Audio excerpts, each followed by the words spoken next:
Bismillahirrahmanirrahim. Assalamualaikum warahmatullahi wabarakatuh. Alhamdulillahilladzi bi ni'matihi tatimmus shalihat yuhibbuhu wa yardahu Rabbuna. Allahumma salli wa sallim wa barik ala nabiyyinal karim habibina wa safiina wa khalilina wa qudwatina Muhammadin sallallahu alaihi wasallam wa ala alihi wa sahbihi wa man tabi'ahum bisani ila yaumiddin. Amma ba'd. Para pemirsa yang dimuliakan oleh Allah Subhanahu wa taala, pada kesempatan ini mari kita senantiasa memanjatkan puji syukur kehadirat Allah Subhanahu wa taala yang telah banyak memberikan nikmat kepada kita. Salawat serta salam semoga tetap terlimpahkan kepada junjungan kita Nabi besar Muhammad sallallahu alaihi wasallam, keluarganya, sahabatnya dan pengikutnya hingga akhir zaman kelak. Alhamdulillah, pada kesempatan ini kita akan membahas tentang hakikat malam Al-Qadar, malam kemuliaan. Dalam bahasa agama menjadi Lailatul Qadri.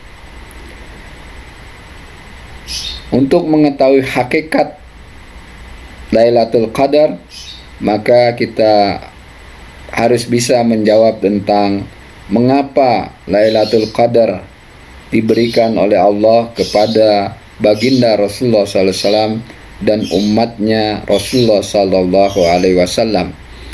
Maka ada 7 jawaban untuk menjawabnya. Yang pertama, malam Lailatul Qadar adalah waktu diturunkannya Al-Quran pada baginda Rasulullah SAW. Dalam sebuah riwayat dikatakan bahwa Ibnu Abbas radhiyallahu an menyatakan Allah menurunkan Al-Quran secara utuh sekaligus dari Lauhul Mahfuz ke Baitul Izzah yang ada di langit dunia.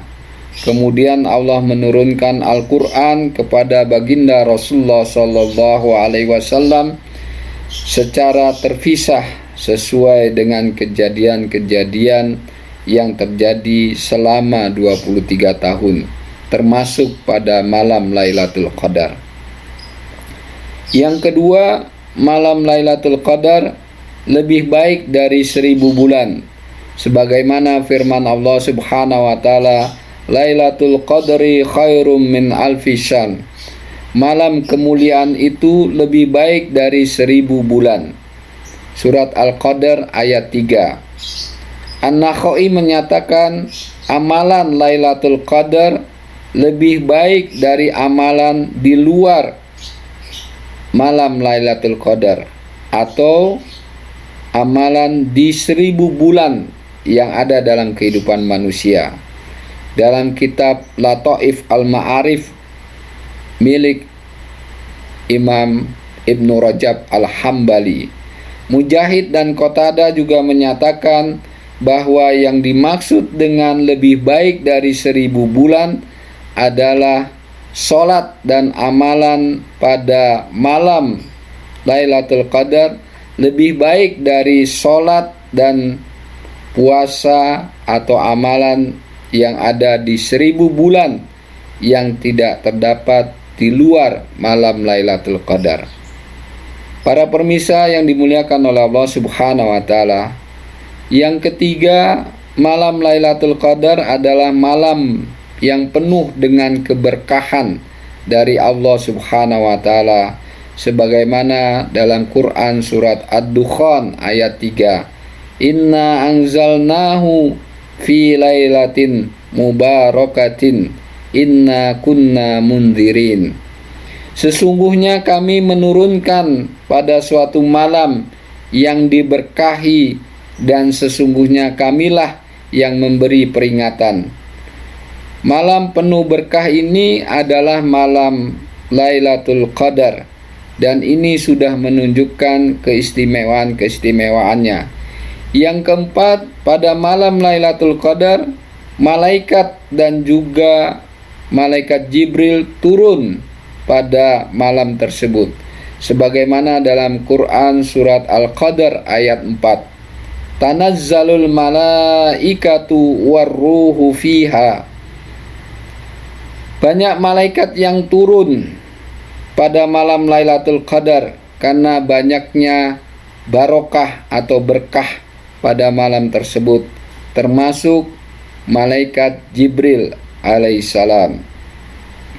Para pemirsa yang dimuliakan oleh Allah Subhanahu wa taala, yang kelima, Lailatul Qadar disifati dengan salamun sebagaimana surat Al-Qadar ayat 5. Salamun hiya hatta matla'il fajr, yaitu malam penuh kesejahteraan sampai terbit fajar. Yang keenam, malam Lailatul Qadar ada malam dicatatnya takdir tahunan. Fiha yufraku kullu amrin hakim, dalam surat Ad-Dukhan ayat 4. Pada malam itu dijelaskan segala urusan yang penuh hikmah. Yang ketujuh, dosa setiap orang yang menghidupkan malam Lailatul Qadar akan diampuni oleh Allah Subhanahu wa taala sebagaimana hadis Nabi sallallahu alaihi wasallam dalam Sahih Bukhari hadis nomor 1901, dikatakan oleh Rasulullah sallallahu alaihi wasallam, riwayat Abu Hurairah radhiyallahu an, man qama lailatal qadri imanan wahtisaban ghufira lahu ma taqaddama min dambi. Dari sinilah kita mengetahui tentang hakikat daripada malam Lailatul Qadar, karena ada 4 hal yang penting dalam setiap kehidupan manusia. Yang pertama, rizkinya. Yang kedua, ajalnya. Yang ketiga, amal solehnya atau amal perbuatannya. Yang keempat, bahagia dan nestapanya dari setiap individu. Para pemirsa yang dimuliakan oleh Allah Subhanahu wa taala, rizki manusia sudah diatur oleh Allah Subhanahu wa taala. Begitu juga dengan ajalnya. Maka di malam Lailatul Qadar ini yang bisa diupayakan oleh manusia adalah amal perbuatannya dan juga bahagia ataupun nestapanya seseorang di dalam kehidupannya. Maka di malam Lailatul Qadar ini manusia harus berupaya berdasarkan ikhtiar kemanusiaannya untuk memperoleh kebahagiaan dan juga menghindari nestapannya.